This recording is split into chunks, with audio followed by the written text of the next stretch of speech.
Well, good morning, everybody. Hello, welcome to the virtual plant clinic with Dr. Lester, with Dr. Bill, who is not here. As you can tell, this lovely creature beside me is not Dr. Lester. um, uh, Dr. Lester is at a conference, an extension professional conference this week, so the co-host Lily Browning gets to take over, and I invited a couple friends. I invited Brittany beside me. Brittany Hall Scharf is the, what are you called, the Sea Grant agent or the Marine agent? What do you call it these days, Brittany? I go by both. I am the Florida Sea Grant agent here in Hernando County with UF-IFAS Extension, and I go by the Marine agent since a lot of folks are unfamiliar with what Sea Grant is. Okay, yes. Whoa, look at all of us. Hey! Okay, so I want to make it clear that this gentleman is not Lily. And I would like to thank Teresa for helping Bernie become attached here. You can tell I have used Bernie's Master Gardener computer to. Oh, look, everyone say hi to Teresa. You caught a glimpse of her for a second. I'm always trying to get her to show herself because she is what I refer to her as our producer because she makes everything happen. And she got Bernie. Good morning, Bernie. Good morning. Do you hear me okay? I can hear you just fine. Very good. Yeah, maybe just need to turn your sound up if you can just a little bit.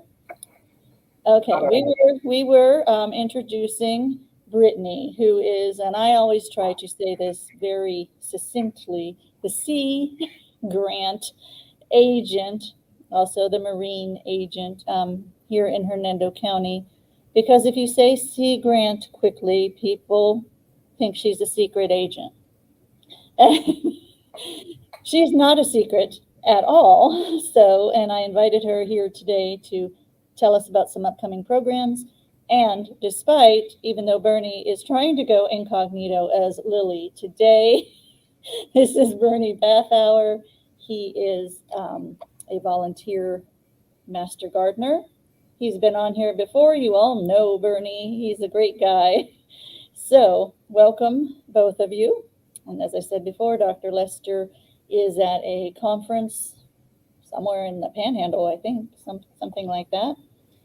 Um, so we will start before we get into a lot of questions that I'm going to make Bernie answer all of them. Good morning, Buddy. Uh, Buddy is also up there in the Panhandle. He's in Tallahassee. And good morning, Bassem. Bassem joins us all the time as well. So, Brittany, can you tell us what does a Sea Grant agent do for the University of Florida and for our county? Sure.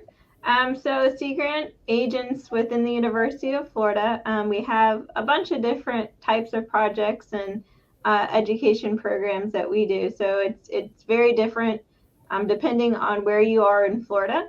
A lot of my programs here in Hernando County focus on fisheries, on marine debris, on things like scallops, especially right now since scallop season is in full swing. And horseshoe crabs. We will have horseshoe crabs starting up next week. So we work a lot of on marine related projects, hence the marine agent name within our community here in Hernando County. So, what do you do with horseshoe crabs? Why are they of importance? So we are part of a statewide program here where we monitor the horseshoe crab populations off of Pine Island. So this requires trained volunteers who work under a state permit in partnership with FWC to go out during the times when horseshoe crabs are reproducing. So they do this in the fall and they do this in the spring. So we're about to start our fall season. And they go out on the beaches, they count the horseshoe crabs, they collect a subsample of them where they'll identify if they're male or female. They'll take measurements on them. They'll record any injuries that they see. They'll get some weights on them. And then what they do is they'll insert a tag into their shell. Since these guys are invertebrates, they have an exoskeleton. And once they are reproductively mature, they will no longer shed that external shell. So we're able to put a tag on the side of them, which gives them a unique number. Think of like tagging the ear of a cow. And so when you then re-see them on different beaches, there's a phone number that you can call with the unique number that's associated with that crab, and you can report that to the state. And that gives us information on things like where they might travel to, what beaches are they using to continue to nest at? Are they like sea turtles where they need to go back to the same beach, or do they travel around? So it's providing us a lot of information that we previously didn't know by having a statewide program. Cool. So what is the importance of horseshoe crabs? Horseshoe crabs are unique in many ways. So not only do they provide a food source to things like birds on their migratory pattern, their eggs are a good fuel for some birds like the red knot. Sometimes they are used in the bait or eel industry as bait. Folks like to trade them in the aquarium trade, the pet trade. But if you've ever had a shot or a vaccine or surgery, something medical, since the 1870s, they have a unique blood that is used to make sure that things are sterile. So the biomedical industries will actually use some of their blood to then make sure that things like your vaccines are sterile. So it's very important for us to understand that population here in Florida to make sure that we're not taking too much or harming our populations, because they're important not only to us, but to other animals that use those same ecosystems.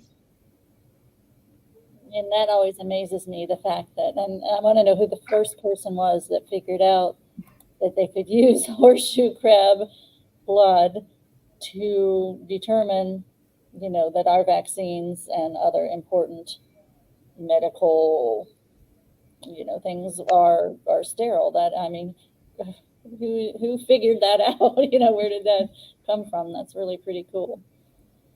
So, and I'm not meaning to ignore Bernie. Welcome, Master Gardener Bernie. So we have Bernie here. So I want all of you to come up with the hardest questions that you possibly have, because he's going to be the one to be able to answer them for you today. Brittany, you have an event coming up soon. Did you want to share about that? Sure. So let me see if it will let me share.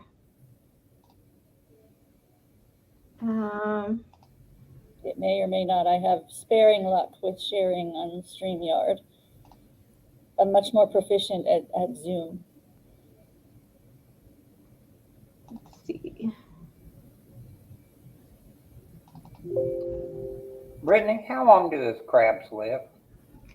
They live for about 20 years. Wow. So they don't even become reproductively active until they're about 9 or 10. See, Okay, I learn new processing. stuff Let's all the see. time. All right, let's see if we can.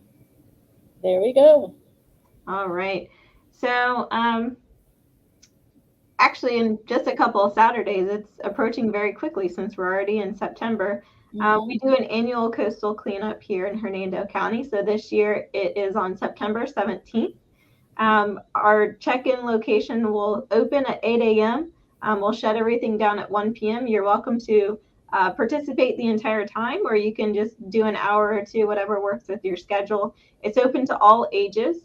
It's at our Linder Pedersen Park location. So it's actually in the parking lot next to the building there. The address for that building is 6340 Shoreline Boulevard. The address to the park is 6300, but you should be able to find us. We'll have signs, and we'll have a big recycling trailer and a trash trailer and a sorting tent in the middle, and tables and lots of goodies. So you should be able to see us really easily. And we ask that everybody show up regardless if you pre-register or not, and check in at that table.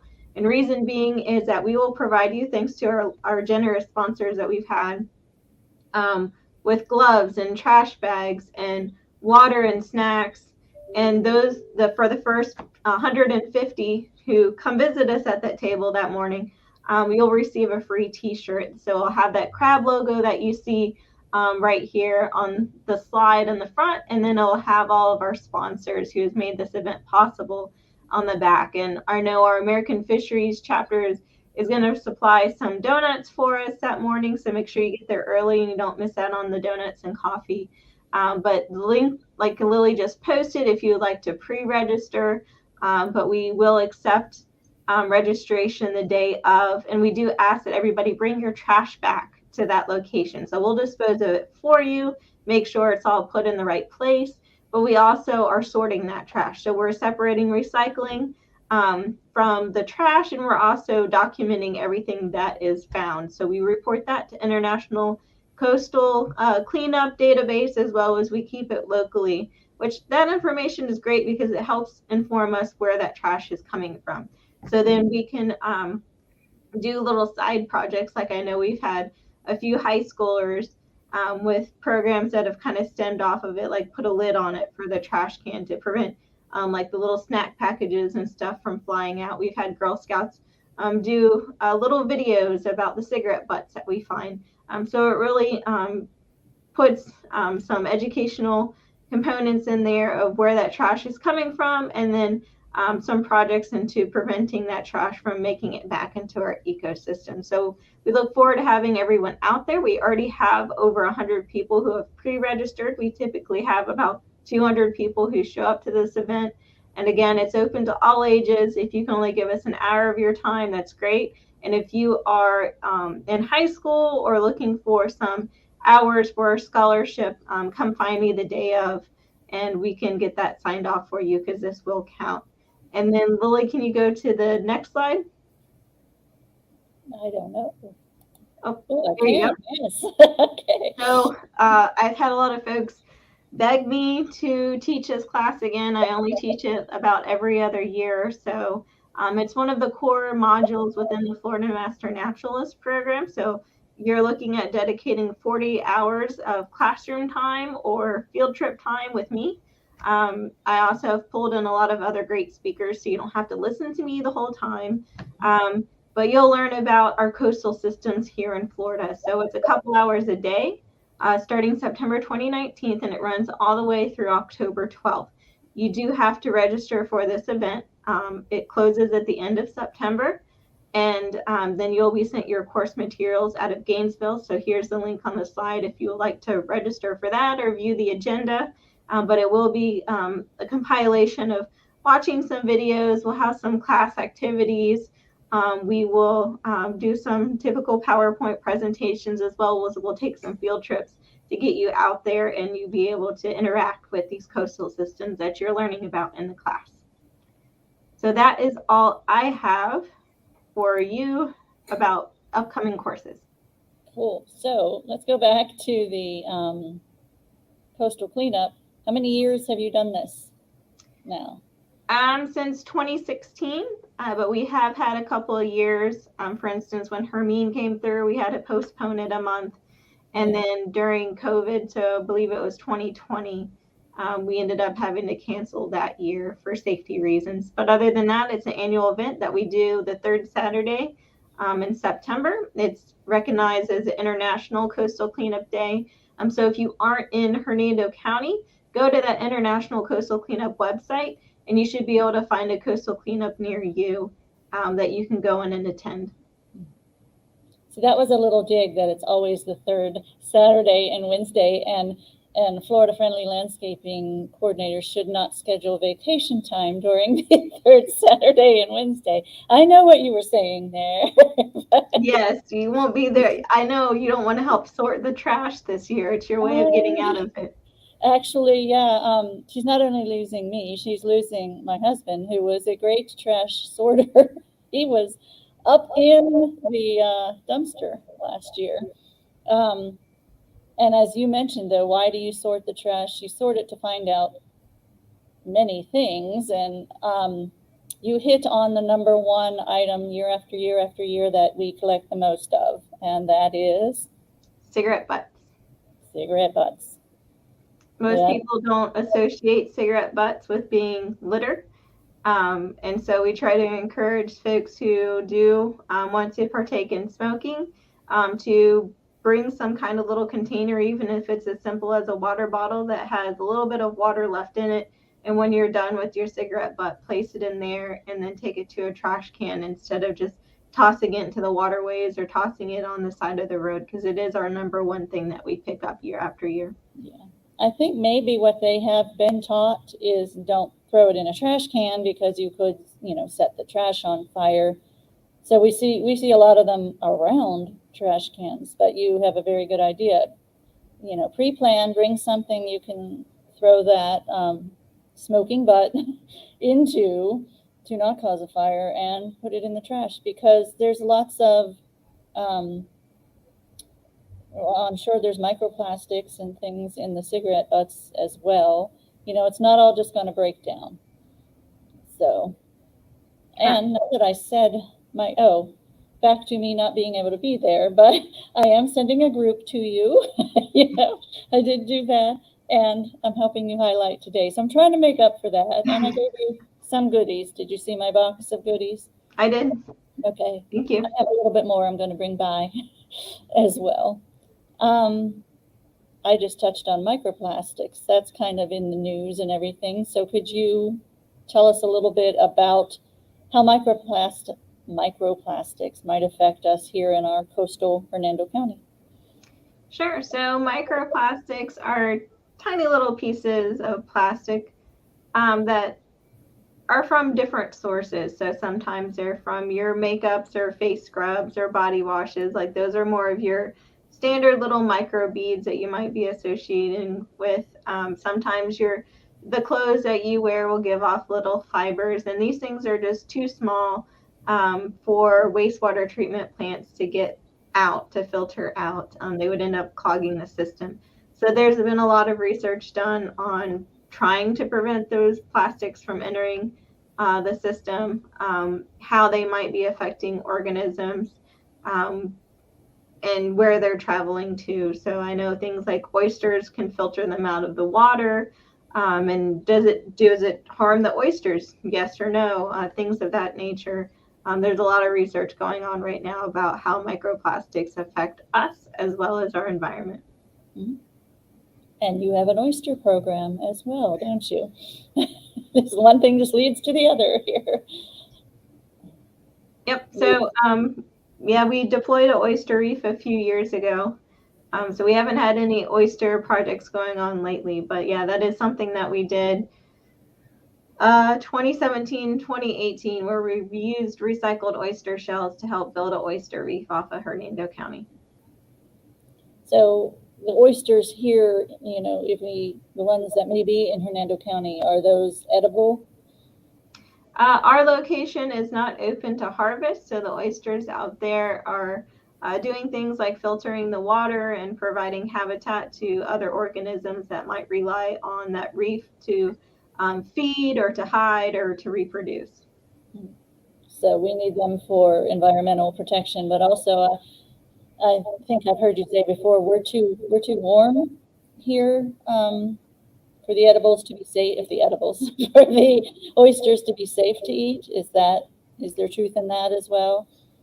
I believe so. I'm not up to date on why they have divided where they have on the farming of where you can harvest and where you can't. Okay, Lee says good morning. Good morning to everyone saying good morning. So we'll move over for a second to Bernie. Good morning there, Bernie. Oh, there, see, he looked up, he woke up. Yes, despite what this gentleman here says his name is not Lily. Lily has used Bernie's computer in the past to be on the virtual plant clinic. So that was the name that, is kind of already there. But that's fine. You can call yourself whatever you want, Bernie. We're just very happy. I'll answer to either Bernie or not Lily then. Okay, all right, that'll be good. We'll call you not Lily. All right. It's September 1st. So what that made me think of, Bernie, is this weekend, people, if they haven't got their vegetable garden out, they should probably be working on that. Is that true? This is about as late in the season as you would want to start a garden. It's a great time to be out, and unfortunately, it's been so hot. It's been really miserable to try and prepare a garden. But prep is probably more important than the actual planting at this point. You need to have added some organic material to where you're planting, or gotten the soil prepared if you're running raised beds, little fertilizer. It's kind of an interesting thing. A lot of people, when they do gardens, they're using a much better soil, bringing it in and adding a lot of amendments, and it produces something that is really a great growing medium, and probably most things that you've planted up north, you can put in the ground now, and you're going to have tremendous success with.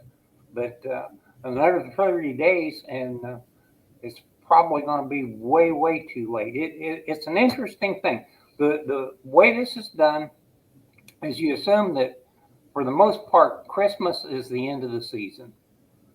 So now we have an end point. If Christmas is going to be the end of the season, we need to harvest all through December and maybe in November if we could.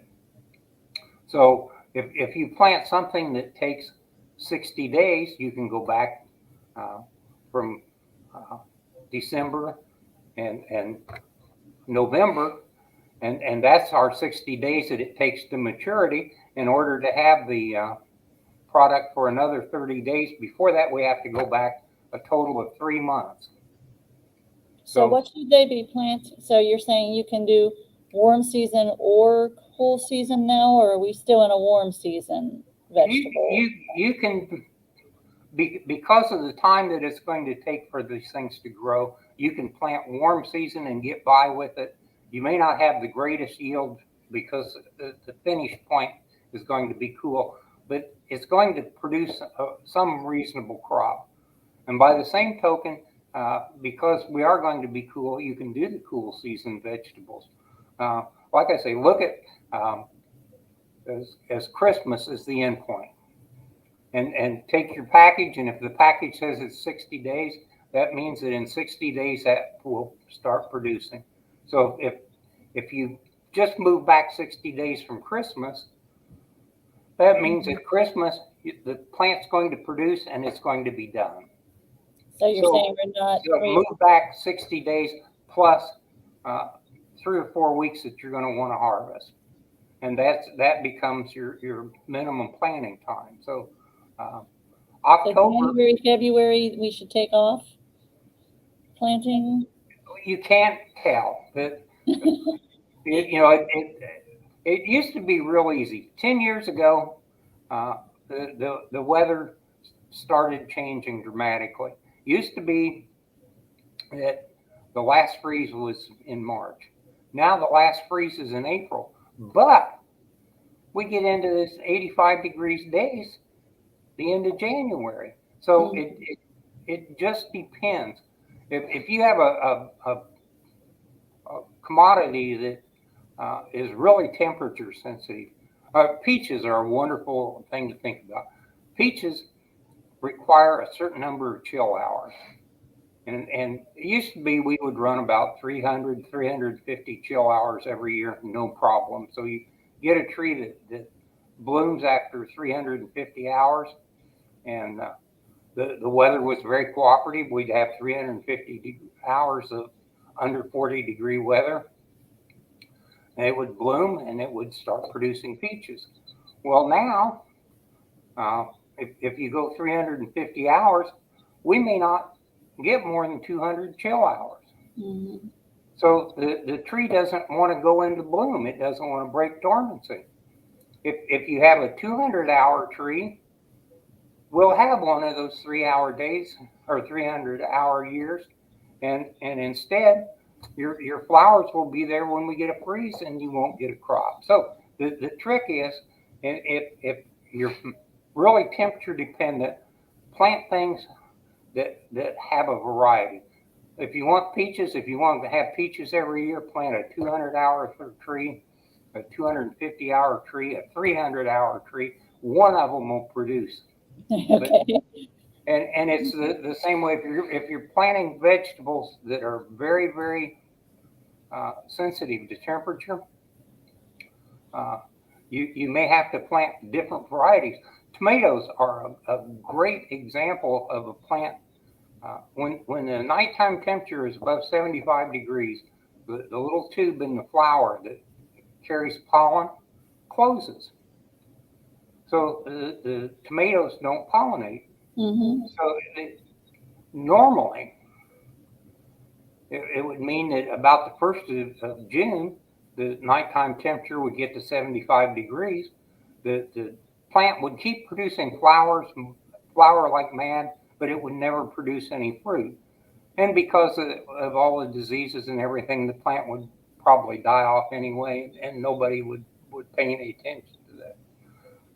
Now, we're getting 85-degree days and 70, 75-degree nights, sometimes in February. It confuses the tomato plants. So that means instead of planting big tomatoes with that problem, maybe you plant some Romas. Romas are a little more tolerant. Or you plant cherry tomatoes. Cherry tomatoes pretty much don't care about the nighttime temperature.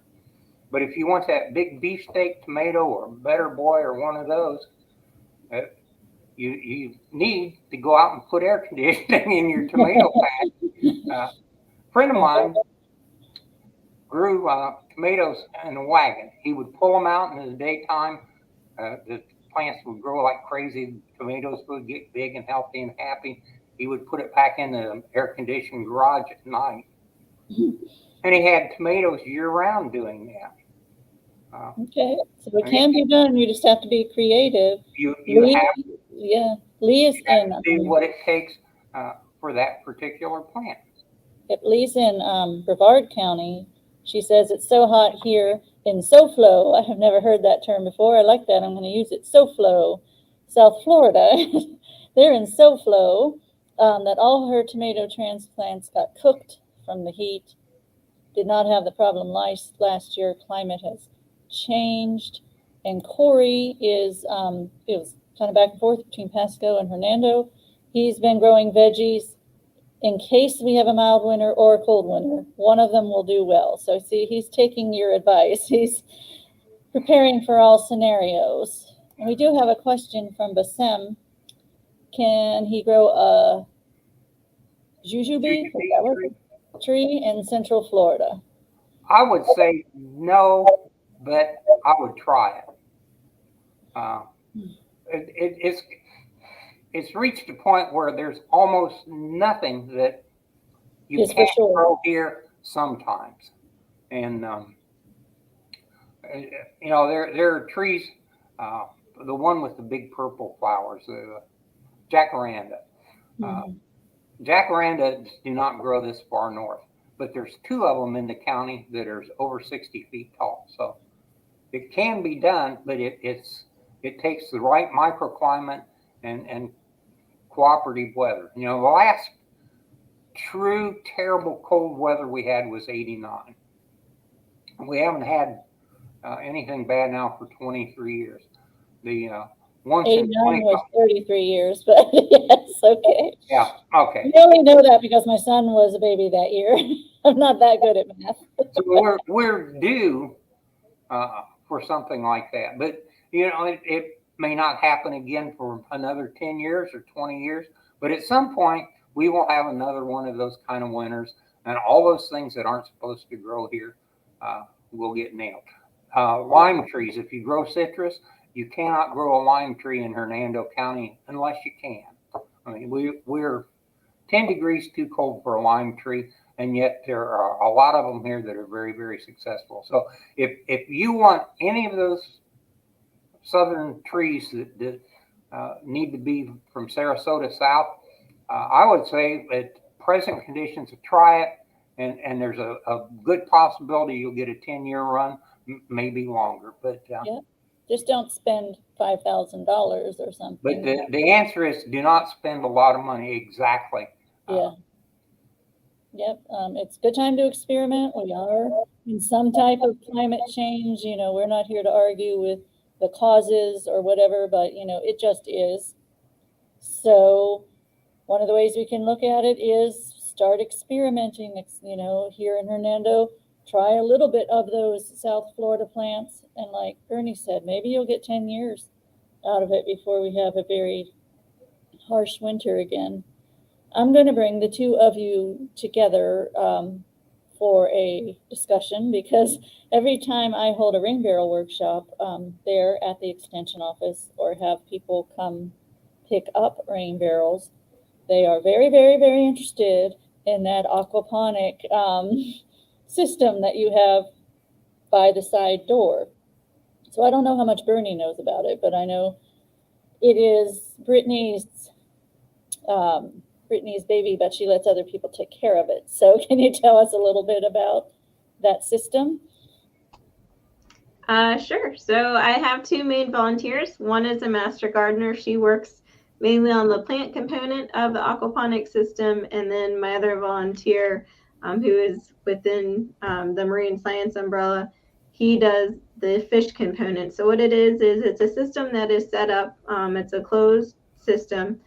We have 2 tanks with catfish in it that we work with the FWC Bass Conservation Center in Bushnell, Florida, out in Sumter County. And so we get the baby catfish from them, we grow them for a year, and then we'll swap back out for some smaller ones. And so we're just keeping them in the tanks, feeding them their food, and then what we need from them is them to poop. The poop then circulates out to our growing beds, and that is a fertilizer for the plants. Kind of like what Bernie is saying, we switch those plants out based on the seasons. This is in a parking lot, so this summer we decided to do blackberries, since we figured that would do well on the pavement in the full sun. And we're going to start some lettuce for the cold season. We have our little cherry tomatoes. Those took off like crazy last year, so we really had to cut those back this year. We've done things like cucumbers. Basil has done really well in the system, and some other herbs. So we have the growing media set up in different ways. Some float in racks, and then others is more of a rock bed, those who don't need their roots so submerged, and then we're able to use cups to manipulate how high up that plant is from the water, because some of them, if they're too submerged into the water, then we start getting some plant health issues that occur. But then when we donate the food, sometimes volunteers will eat, as they come to our office, they'll grab a bag and snatch the tomatoes off. We've donated it to other organizations in the past, and it's a really good demonstration system to show how you can raise fish that will ultimately fertilize your plants for you to be able to harvest. And if you really wanted to, you could harvest your fish too when they got to a certain size, but we don't do that. We just trade them back out with the Bass Conservation Center. So if someone is interested in starting up a program like that, like probably Corey would be if he's not already doing that, when's a good time to come by and look at the system and find out about it? They can come by whenever works for them if they want to check it out. We have the volunteer that works on the plant component. She's usually here on Tuesdays. The volunteer who works on the fish component is usually here towards the end of the week. I'm in and out through the week depending on what programming or events are going on. You can always email me. We can send you some information. We do have more of an aquaponics specialist.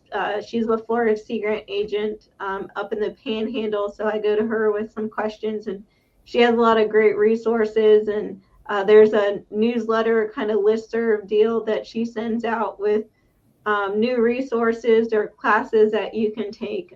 So depending on what your questions are, what you're interested in, just reach out and we'll direct you or help you any way we can. Is that your email? That is. Yes, I got it right. Okay, there's her email, bhall, SCHARF, @ufl.edu. That's back to our other discussion. Teresa is suggesting shade cloth, I think perhaps for trying to grow the tomatoes through the summer, or trying to keep it alive. I don't think it would, you don't want too much shade. I like the idea that Bernie's friend did. Wheel the tomato plants out in the sun to enjoy that, and then bring them in. Not everyone has an air-conditioned garage. I don't have an air-conditioned garage, but bring them into an air-conditioned place for the evening. Buddy, Just up in leave the Tallahassee. kitchen door open. I'm sorry, what? Just leave your kitchen door open. Oh, okay. The garage. Okay, yes. My laundry room goes to the garage. Buddy is wondering about the best watering and fertilizing practices for orchids, Tahitianensis, and plantifolia orchids. You know much about orchids, Bernie? I am not an orchid man. Our orchid man died. We had just a brilliant. Yeah, orchid he was, yes. Yeah. I can look it up. I can find out. I would gladly do that and get back with you if you want. But as far as knowing about orchids, actually, I don't know about flowers. I am not a flowering person. That if you have a technical problem, if you've got bugs, if you need something to spray the bugs, or you need something in a chemical line, those kind of things. What do you need to do to the soil? Your trees, citrus, your lawn. That's where I shine now. The thing that happened is I got old enough I couldn't bend over to do anything anymore, and since I can't reach the darn things, they don't mean very much to me. Orchids are just one of those things that people that do orchids tend to be a little brighter, a little more inquisitive than the average person. Nobody's more inquisitive than you are, Bernie. Yes. Yeah, well, the truth is, orchids are such a unique, specialized thing. It takes somebody that's willing to put forth a real effort, and the people that know those things really well are very limited. We have a man here that is a rose expert, and he's not even in the horticultural department. So if you have rose questions, we get him, and Scott answers the rose things because he's an expert on roses. But he's not an expert on roses because he's a horticulturist. He's an expert on roses because he loves roses. Yes, because he's done it. Yes, here's the emails. Buddy, you know both of our emails. Remind one of us, and I'm sure our producer can find information for you about orchids.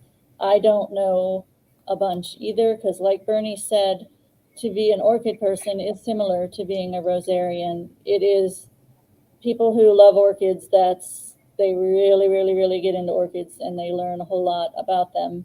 And the same with roses. And both of them, orchids, there's lots of, or at least a good amount of native orchids and things. Orchids can be Florida friendly. Roses kind of walk that edge, and the only reason that they wouldn't really fall under Florida friendly is because of the high amount of maintenance and chemicals that may be needed for roses. Orchids, seems like orchid people, you got to be in love with orchids and spend a lot of time to want to do it. All that to say, Bernie and I don't know a whole lot about orchids, but go ahead and email, especially this email I've left up here at wlester@ufl.edu. And then we'll find out that orchid information for you about fertilizing and watering and all of that as well. Corey was pointing out when we were talking about weather that, yeah, North Pasco, they had 20. We'll get 1 or 2 nights still that, are in the 20s, but not for very long. It used to be colder than it is now. We all know that. You don't even have to go back as far as 89. That was the biggest, the final death knell for the citrus industry, I think, was 89. That's where, why Bernie has that in his mind. But even in, I would say 08 was the last cold winter we had where, it actually felt cold a good part amount. Well, we were down to 18 degrees then, so yeah, that was pretty cold, but it didn't last. This having 20 degrees, you can protect things and they survive. I just think it is hilarious. People want to go out and spray water on their plants like the strawberry people do. And that's a technique that, unless you really know what you're doing, you end up with frozen dead plants. That is really complicated. The best thing to do here is just put a cover on it. The heat from the ground comes up, keeps the plant from actually freezing. Some plants produce a lot of sugars and starches, so that all the fluids in the plant act like antifreezes. Some plants have almost no organics in the water, and they freeze really quick. And it's the ice crystals that form and rupture the cells. You go to bed, the plant looks healthy. You go out the next day, and it's falling over. It's because it got cold enough that it broke all the cell walls, ruptured everything, and you can stop that generally by just a simple cover on the ground, so the heat from the ground rises up, keeps the plant from freezing. We don't get real long temperature lows. If it goes to 18 and stays there for 3 days, everything's dead. That's nothing you can do about it. But if it's 4 or 5 hours, 6 hours, that's not really a problem. Just anything to cover it up, throw a blanket on it or whatever. But and I'm sorry, Lee, I said you were from Broward. I said you were from Brevard. You're from Broward. I always make that mistake. Or I think you keep moving around. That's what it is. You keep changing counties. That's what happens. Yeah, they were in the 30s down in Broward. And that's part of climate change. Doesn't just mean it's hotter. It means things are unpredictable. Really, that is, and we're going to have to learn to adjust one way or another. Let me see if we have any other questions. Oh, Buddy, yeah, we got to get Bill too. He has, I would say, sponsored classes on vanilla orchids. He's brought other people in. And Buddy, if you email me, I'll send you a link. The gentleman that Bernie referred to, we do have him recorded giving a orchid class. So I'll be glad to send you that link so you can, watch that class and, see if you can learn anything from that as well. Unfortunately, Bernie and I can't know everything. So, is there anything else, Brittany, that you wanted to bring up while we had you here? No, not really. The main 2 components were the Master Naturalist class that everybody keeps pestering me for, and the coastal cleanup. So we have all hands on deck to make sure that we are keeping Hernando County, especially coastal Hernando County, where I kind of specialize in, clean and beautiful for both the wildlife and the marine life and humans to enjoy. I know something else you have up there that kind of was born out of the coastal cleanup are your little fishing line bins, containers. Can you tell us a little bit about those? Sure. So we have monofilament lined recycling bins that we have installed in many of the popular fishing areas, especially along, again, coastal Hernando County. We only had about 5 or 6 for a while that we were maintaining. Unfortunately, a lot of those were damaged during COVID, so we have had to go out and repair them, but we've also added a bunch more to many other locations. And when we remove that line, we actually do measure it and send it in to be recycled. It's part of the monofilament program with the state with FWC. And we have over half a mile of line that we have been recycling from those containers just this year. So it's a great place for you to put that line to make sure that it's not entangling with any other wildlife that is using that system. Unfortunately, it can do things like wrap around a bird's beak, so then the bird can't feed, and then that could be the demise of that bird. It's also important to remind folks that these bins are for monofilament only. Use a trash can for your leftover bait, or for your half-eaten sandwich, or your water bottle or dirty diaper. Put those things in the trash can, and the monofilament only in the tubes. Because again, we do go into those tubes. We have volunteers that dedicate their time to go through and sort all of that line from the trash that unfortunately is put in there. And we do measure it and send it off to a great cause. And I imagine those items that you mentioned are not just off the top of your head. Those were items that were found in the monofilament receptacles. Yes. They are our frequent unwanted guests. Yes. And they're really cool. Look like, it's a simple idea. They're PVC pipe, aren't they, basically? And you created them to be able to put that fishing line right in there. I've noticed when I've been on the coast and doing coastal cleanup and things that it seems to be like a game or something to throw that fishing line with the lures and the hooks and everything on it over power lines, over cable lines. What happens with that?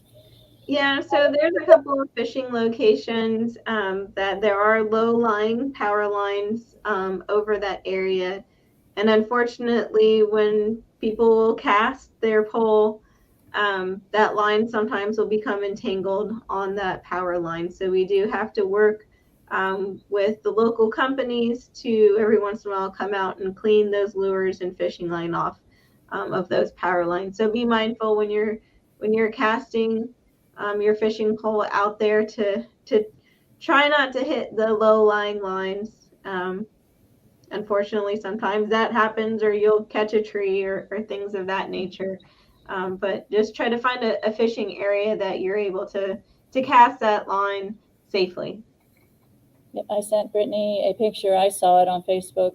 I mean, it happened in Michigan, but it was somebody, a girl I know that took a picture of a poor bird.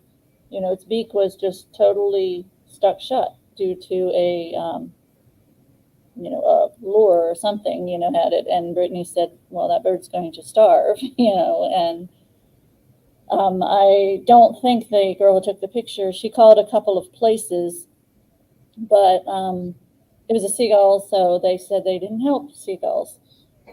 And by then she had lost track of it. So, what you do out there with your recreation can make a huge impact on wildlife. So, we're not going to be able to recreate much longer if we destroy all of the wildlife. It all works together. So we should try to be very careful about those things. So if you have any last minute questions, guys, send them our way. I know Bernie and Brittany are very fascinating to listen to.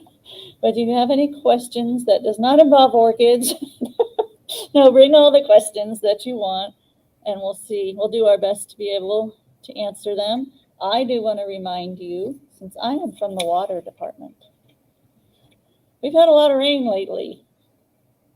Bernie, do they need to water their lawns this week? Well, for some reason, there seems to be a lot of people that think that you need to water every day, even if it's raining when you water.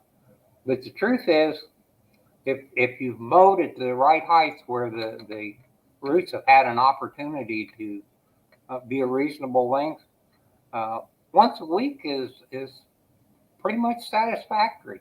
Uh, every sprinkler system should have a rain shut off, and if it's raining, why waste the money? An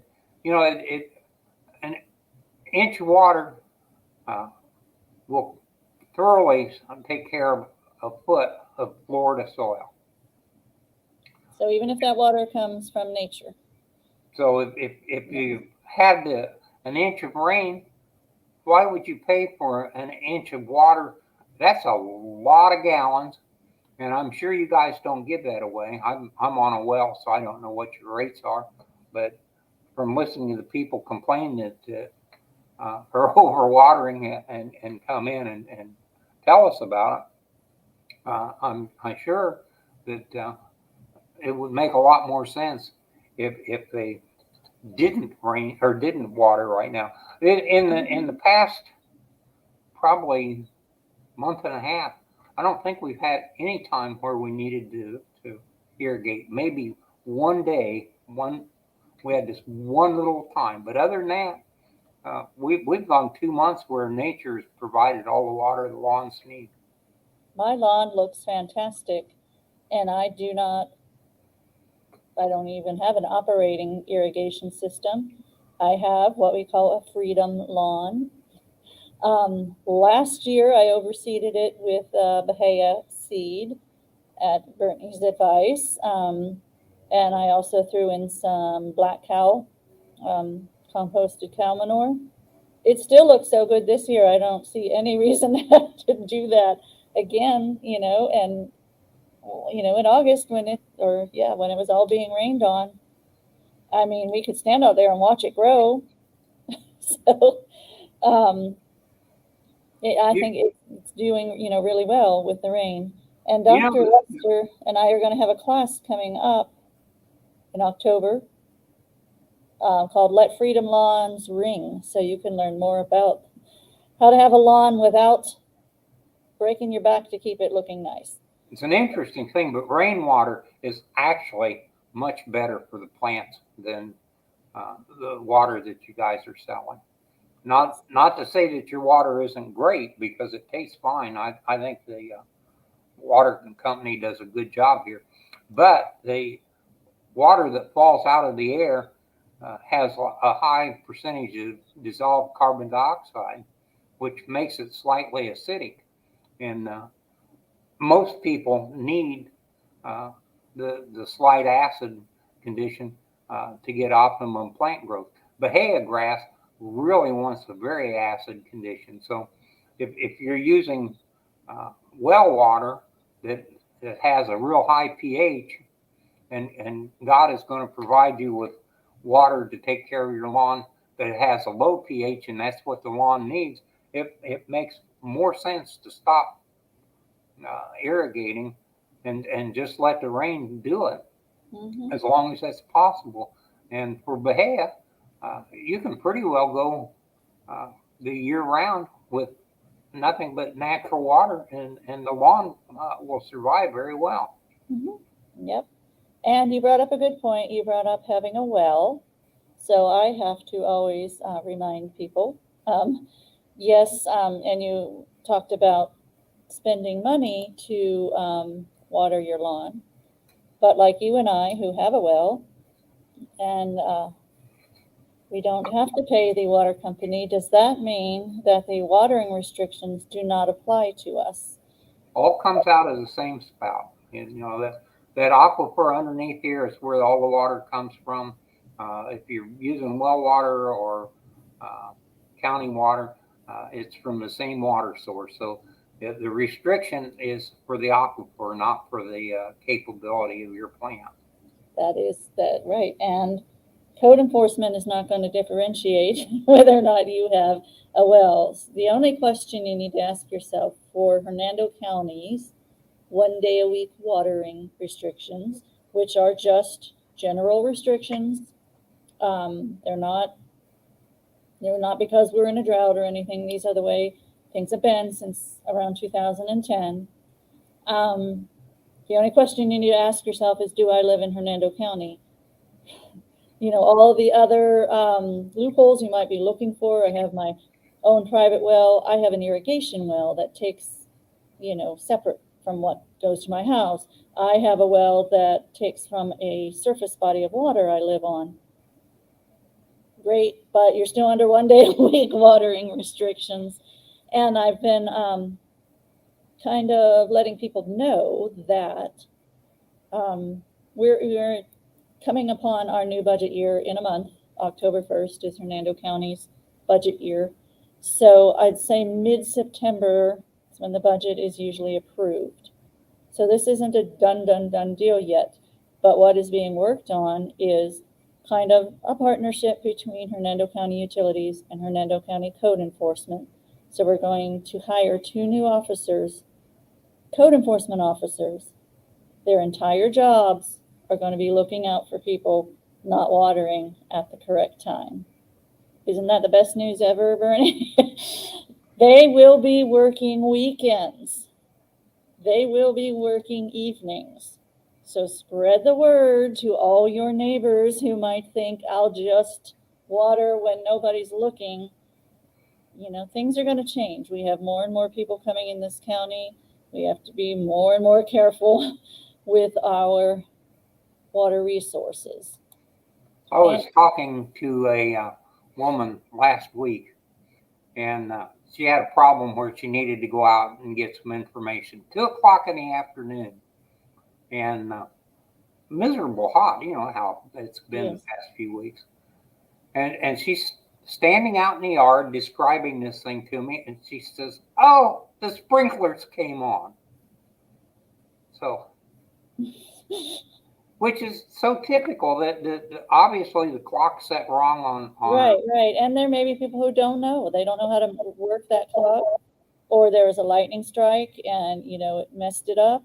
You got to go out there, and if you can't figure it out, have a neighbor, have a friend, have someone, even a irrigation company come by and make sure that it's running properly. And one more thing before we go, I was alerted by a master gardener. The community that she lives in has a newsletter. And in the newsletter, they have our 1 day a week watering restrictions. They have them correct as how they go by your address and the day of the week that you should water. But they say that the watering times on your day are before 8 a.m. and after 6 p.m. What was wrong with what I just said, Bernie? I don't know. And it's not an and, it's an or. That was the problem. It's not before 8 a.m. and after 6 p.m. You don't get to have 2 watering sessions that day. The word is or, and it is, Well, misprinted. the specific sentence says you may water only before 8 a.m. or after 6 p.m. But the Correct. watering times are before 8 a.m. and after 6 p.m. So depending on how the sentence went, but it is you may only water one or the other. Right. And we don't want people to get in trouble. So, and code enforcement's not going to care, my newsletter says. So, come to the source. And the reason we do that, and the reason that everyone is on the same watering restrictions, is because, as Bernie said, we're all taking it from that same pool of the aquifer. And if everyone in the county, there's 180,000 people more or less in this county. What if they all decided 5:30 on Friday was the time they were going to water? So that's why everyone is included, so we can try and reduce the pressure on the aquifer. And that is why they also gave you the opportunity of those 2 times. According to Florida Friendly Landscaping, which would be your better option of times, Bernie? Well, definitely before 8 o'clock. The thing about it is if you water after 6 o'clock in the evening, the blades sit there with water on them, and it's warm at night. The blades are wet. It's nice and dark. The fungus is growing like crazy. So all the diseases attack the lawn when it's damp and dark and warm. So if you water before 8 o'clock, the blades dry off, and everybody's happy. The only thing that we can't correct in that situation is when it rains in the afternoon and the blades go to bed wet. Yep. And Teresa's pointing out Hernando County Utilities does have a rain sensor rebate. This is if you have to use certain, you have to use our participating irrigation contractors, and you have to get a new rain sensor. It's not for everyone who has a rain sensor. We don't have that much money in rebates to give, but if just email me, and if you're interested and you're a customer here and want to know about that rain sensor rebate, this year's rebate will end on September 30th, but we always start it back up again, probably about mid-November. From what I've seen, probably at least a third of those sensors are bad. They tend to only last about 3 years, and they tend to get replaced about every 20. Yes. Yep. You're right. They don't last as long as we think that they last. Okay, well, we have gone over our hour. As always, it seems to go by very quickly. I thank you, Brittany, for joining us today. And thank you, Bernie, very much. I think it was a good session today. We had a lot of people with a lot of good comments. So thank you for bringing your wisdom to our program.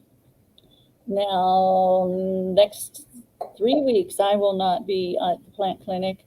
I will not be working for the next 2, and then I have a groundwater guardian meeting on September 22nd. I love that name. It just sounds so mythical. I'm a groundwater guardian. But thank you both for joining us. I have, of course, classes coming up. You can see me and Bernie on September 21st, which is a Wednesday at 10 a.m. You can go through my Facebook page to get the Zoom link to join us for Turf Talk with Bernie. So more turf talk we're going to have. We're going to talk just turf, and he's very, very knowledgeable. All right, so thank you, everyone. Oh, yes, Cindy, have a great Labor Day. And I will see you around if you join my classes, but I won't see you here again until the end of September.